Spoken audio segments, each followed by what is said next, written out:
à tous et déjà merci de m'écouter aujourd'hui. Bonjour Gaëlle Bisson Bonjour, et merci d'avoir répondu présent. avec grand plaisir. Alors si je peux me permettre de vous appeler uniquement Gaëlle. Bien sûr, il n'y a pas de problème. Alors Gaëlle, vous êtes la présidente de l'association Les Schtroumpfs. Tout à fait, c'est ça. Alors déjà, petite question que je me pose, pourquoi le nom Les Schtroumpfs? Alors en fait, l'association existe depuis 1992. Elle a été créée par un groupement de parents qui étaient en recherche d'un mode de garde. Et ils ont choisi ce nom-là et ces personnes-là, on n'est plus tellement en contact avec eux. Donc à vrai dire, c'est pas facilitant parce que c'est pas facile à écrire. Mais bon ben voilà, on a adopté le prénom, on n'a pas changé le nom de l'association depuis. Alors si j'ai bien compris, c'est une association qui fait de la garde pour les enfants. C'est ça, oui, tout à fait. Alors où est-ce que vous vous situez? Alors on se trouve à Saint-Gilles-les-Bains. Et depuis la création de l'association, elle se trouve sur cette localisation-là. Voilà. Et vous êtes la présidente, si j'ai bien compris. Hein. Oui, tout à fait. Je suis la présidente depuis 2000, ça doit être 12-2013, quelque chose comme ça. Vous êtes également la créatrice ou sinon ça avait été créé bien avant vous? Ah, ça a été créé bien avant moi. Ah, ouais, ça a été créé en 1992 et moi j'ai repris l'association. Bon, les bureaux se succèdent les uns aux autres. Après, ça fait un petit moment que je suis en poste maintenant. Alors, autre le fait de garder les enfants, qu'est-ce que votre association, on va dire, offre aux parents pour les enfants? Alors oui, effectivement, elle a été créée au départ au sein d'une école parce que voilà, il y avait un groupement de parents qui était en demande de garde pour pouvoir travailler. Et depuis, l'association en fait a été implantée dans le secteur de Montreuil à Saint-Gilles-les-Bains. C'est un secteur qui a connu aussi un essor assez important depuis ces dernières années. Et l'association a évolué en même temps que le quartier et en même temps que les demandes des familles. Donc nous, on œuvre le cœur de notre activité se situe au niveau de la garde périscolaire. Et puis, depuis quelques années maintenant, on étend nos services en fonction des demandes. Donc, au départ, c'est vraiment pour répondre à une demande des familles sur un mode de garde périscolaire. Ensuite, on a mis en place les mercredis récréatifs, les mercredis jeunesse. Et maintenant, on se diversifie un petit peu aussi dans nos prestations. Au-delà d'un besoin réel de garde qu'ont les familles, on a tissé des liens aussi avec les familles du secteur et on va organiser de temps en temps des séjours à thème ou à La Réunion ou ailleurs d'ailleurs, plus ou moins courts. Voilà, donc on étend un petit peu nos services avec les adhérents. Alors, justement, en parlant de vos mercredis jeunesse ou récréatifs, alors qu'est-ce que vous faites pendant ces mercredis? Alors, il y a pas mal d'activités qui sont proposées aux enfants. On a une équipe d'animateurs qui sont au nombre une petite quinzaine, hein, ça varie entre 13 et 15 suivant les périodes et suivant les effectifs en fait. Donc c'est l'équipe qui est totalement en charge du programme d'activité. Alors bien évidemment, on fait des sondages régulièrement auprès des enfants qu'on connaît bien maintenant et qui savent nous dire voilà ce qu'ils préfèrent. On essaye en fait de leur proposer quelque chose de le plus varié possible, que ce soit en art plastique, que ce soit des projets de découverte au niveau de la nature, mais aussi sur des pôles sportifs. Donc nous, on organise notre activité autour de 4 pôles essentiels, donc créatifs, sportifs, tout ce qui est, on va dire, de l'ordre de l'expression, donc théâtrale, expression écrite, pour que les enfants puissent apprendre à s'exprimer aussi. Et ensuite, on a sur le 4e pôle un pôle qu'on appelle un pôle thème. C'est le thème pédagogique qui est choisi et construit en équipe chaque année, voilà, pour une période en général. Ça suit l'année scolaire. Voilà. Et cette année, est-ce que vous avez déjà fait ce pôle thème? Oui, tout à fait. Cette année, depuis le mois d'août, on a mis en place le pôle thème qui est autour de l'hyperconnectivité, puisque c'est on va dire un espèce de fléau qui s'abat sur la jeunesse aujourd'hui, sur les réseaux sociaux. En fait, les enfants passent beaucoup plus de temps tout seuls devant leur tablette, téléphone, télé, etc. Alors, on doit vivre avec son époque aussi. Les enfants, il ne s'agit pas de diaboliser ces outils-là, puisque ce sont de réels outils, mais plutôt de leur apprendre à ne pas oublier aussi le lien et la connexion avec les autres, et en sachant les utiliser à bon escient. Voilà, donc on peut y trouver de l'information sur les réseaux sociaux. Il y a de la mauvaise information, il y a de la bonne information. On va aussi les guider pour qui sachent peut-être mieux s'en sortir. On ne se substitue pas quand même aux familles parce qu'on n'a pas un rôle d'éducation, mais on vient en fait plus à titre informatif, les sensibiliser autour d'un sujet. Voilà. Alors, on parlait justement des enfants, mais de quel âge à quel âge vous accueillez les enfants? Alors, sur toutes les actions et les accueils périscolaires, on se cale avec l'âge des enfants qui sont en école, mais à partir de 3 ans. J'insiste là-dessus parce que depuis un an ou deux maintenant, il y a vraiment une montée en puissance des accueils de TPS, donc très petites sections. Et là, les enfants ont moins de 3 ans et ils ne sont pas encore en capacité de s'enchaîner après une journée d'école. Des gardes jusqu'à des fois 18 heures, plus les mercredis toute la journée. Enfin, ça fait un petit peu lourd pour eux au niveau du rythme. Donc nous, on accueille des enfants de 3 ans à 11 ans, 10 ans, 11 ans, en général c'est le CM2. Et puis ensuite, sur des accueils plus occasionnels, pendant les petites vacances scolaires par exemple, ou quand on fait des séjours à thème, on augmente un petit peu l'âge et on va jusqu'à 12 ou 13 ans. Voilà. Alors, est-ce qu'on peut avoir des petites précisions par rapport à vos séjours? Oui, alors on a mis en place il y a 3 ans, il me semble, oui, ça sera en 2018, ça sera la troisième édition. On a organisé un séjour à l'île Maurice avec une trentaine d'enfants.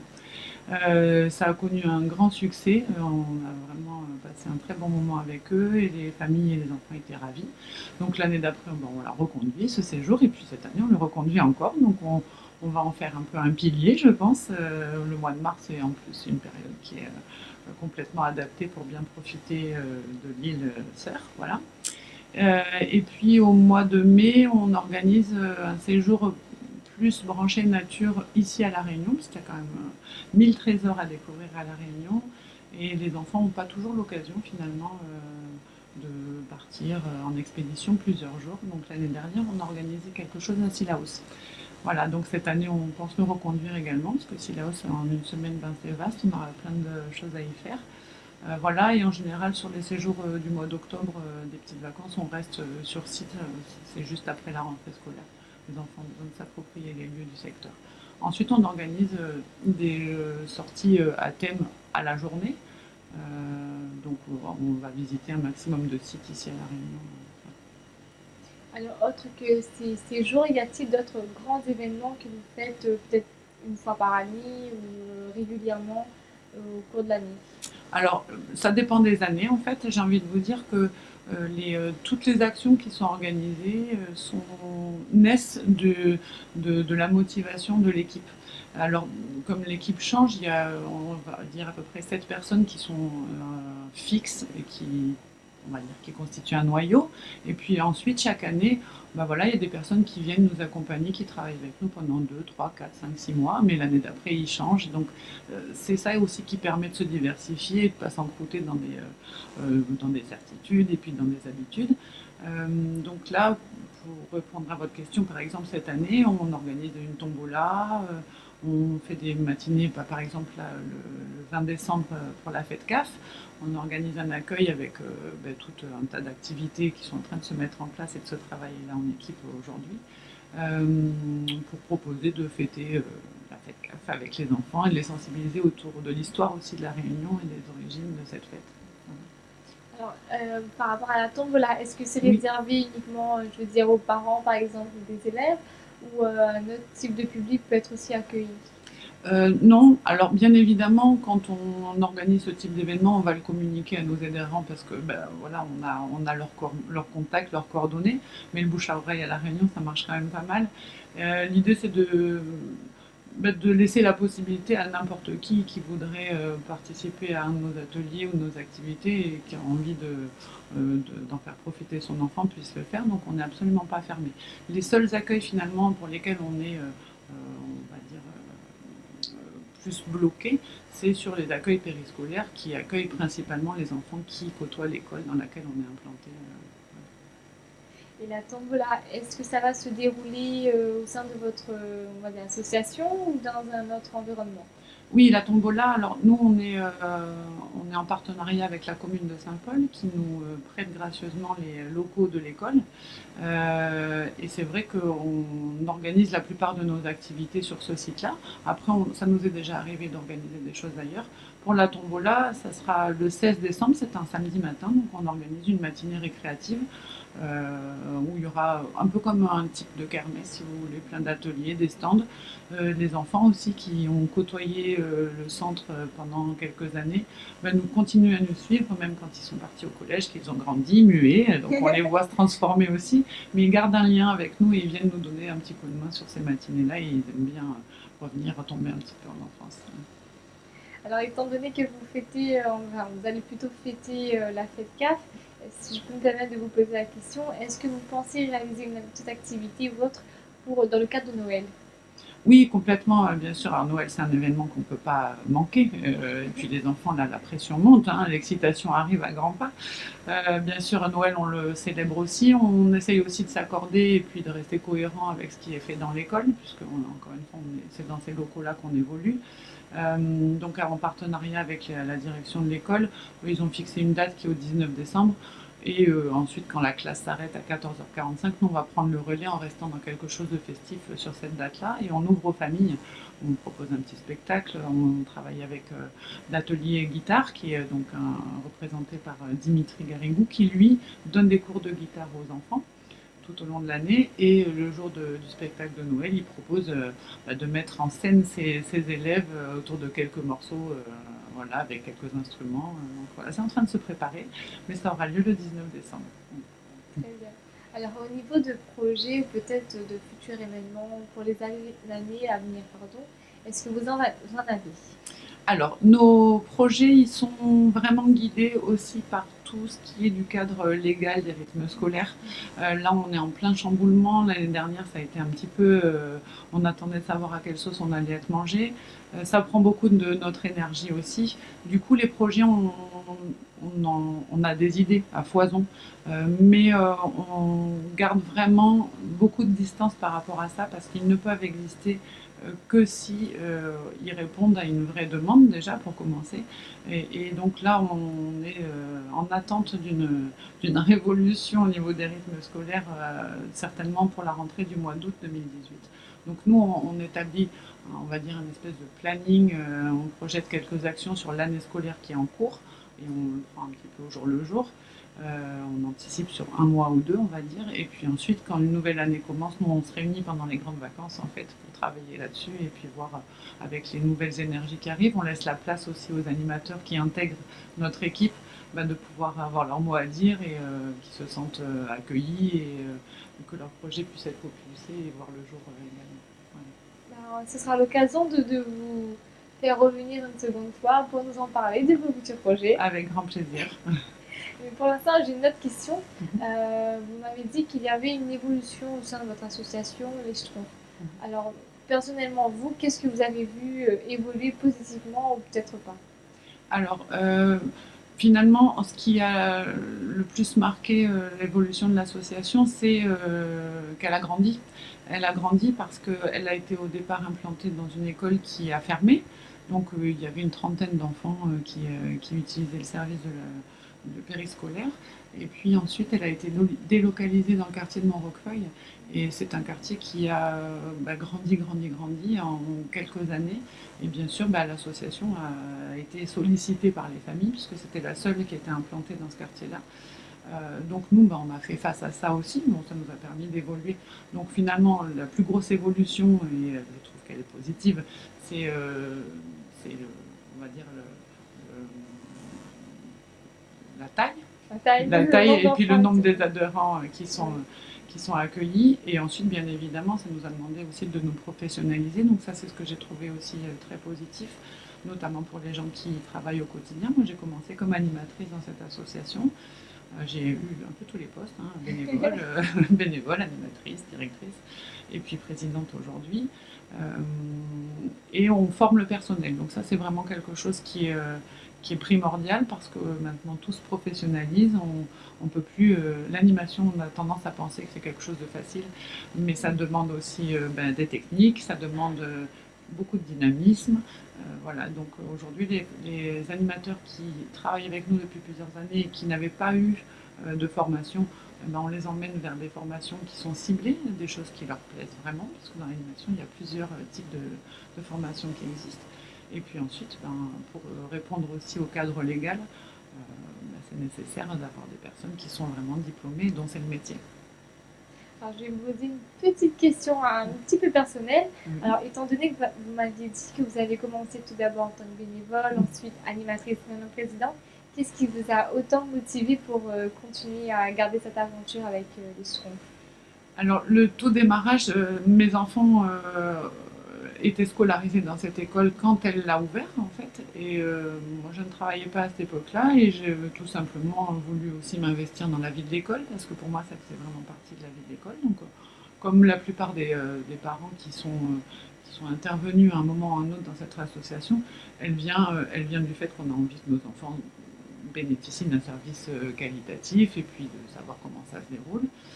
Voilà. Petit à petit, ben, moi j'y ai travaillé parce que c'est aussi mon domaine d'activité, l'animation, en tout cas la petite enfance, et puis tout ce qui est, on va dire, éducatif. Donc forcément, ça me parlait. Il y avait beaucoup de choses à faire pour réorganiser tout ça, le professionnaliser, proposer des choses qui soient vraiment de qualité aux enfants pour qu'ils y trouvent aussi un bien-être, parce qu'ils passent beaucoup d'heures sur le site. Donc voilà, l'évolution s'est faite comme ça. Et aujourd'hui, mes enfants ne sont plus du tout scolarisés. J'ai une grande fille qui a 18 ans qui est partie en métropole. Mais c'est un peu mon bébé quand même, cette association-là. Et ma petite dernière qui a 13 ans, elle vient régulièrement. Pour elle, elle a encore un lien et un contact. Voilà, moi je me sens complètement investie dans cette association. Et j'ai déjà fait des appels à candidature pour être remplacée parce que j'ai aussi une vie, un métier à côté. Et ça me demande quand même pas mal de temps. Et je n'ai pas réussi à trouver la perle rare qui viendrait pouvoir prendre mon relais. C'est vrai qu'on parle d'association, on a tendance à penser que bon, on fait de la gestion un peu à la one again, quoi. Mais bon, en réalité, c'est un peu la gestion d'une entreprise. Hein. Il y a quand même 15 salariés, il y a un résultat à faire, on a des partenaires à gérer, il y a des financements à trouver. Donc il faut être un peu gestionnaire, un peu manager aussi, parce que 15 personnes qui évoluent dans une équipe, il faut pouvoir les écouter, et puis aussi leur donner un cadre pour évoluer au mieux, tout en restant cohérent dans ce qu'on va proposer aux enfants, et ça c'est pas rien aussi, donc mine de rien ça demandera un peu à être multitâche. Voilà, donc bon, peut-être que l'avenir fera que je me séparerai doucement de cette association, ça arrivera peut-être un jour.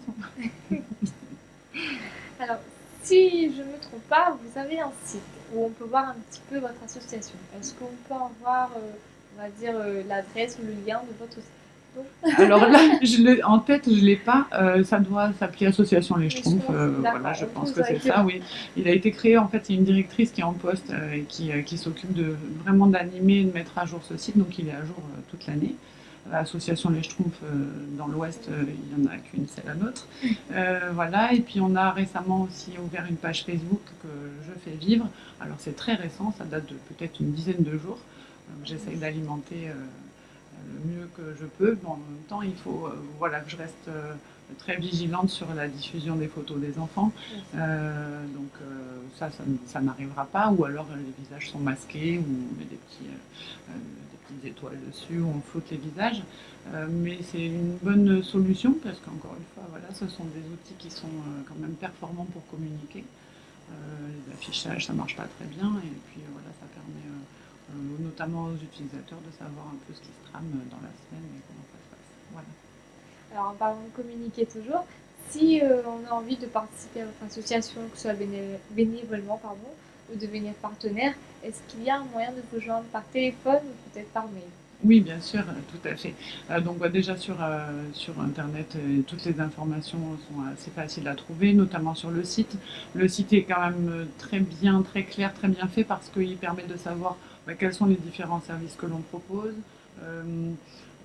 à quelle période, les tarifs, enfin voilà, il y a tout ça dessus. Et ensuite, moi j'ai mon adresse mail qui est ouverte, hein, gaëlbuisson974@gmail.com. Donc là, m'envoyer un mail à n'importe quel moment, que ce soit pour des questions ou pour, pourquoi pas, s'il y en a qui veulent passer du temps, venir donner un petit peu de leur temps, mais avec grand plaisir. Également, c'est un plaisir pour moi de vous avoir reçu aujourd'hui Merci à à vous. Radio Piquant. Et j'espère vous dire à très bientôt. Merci et puis à très bientôt.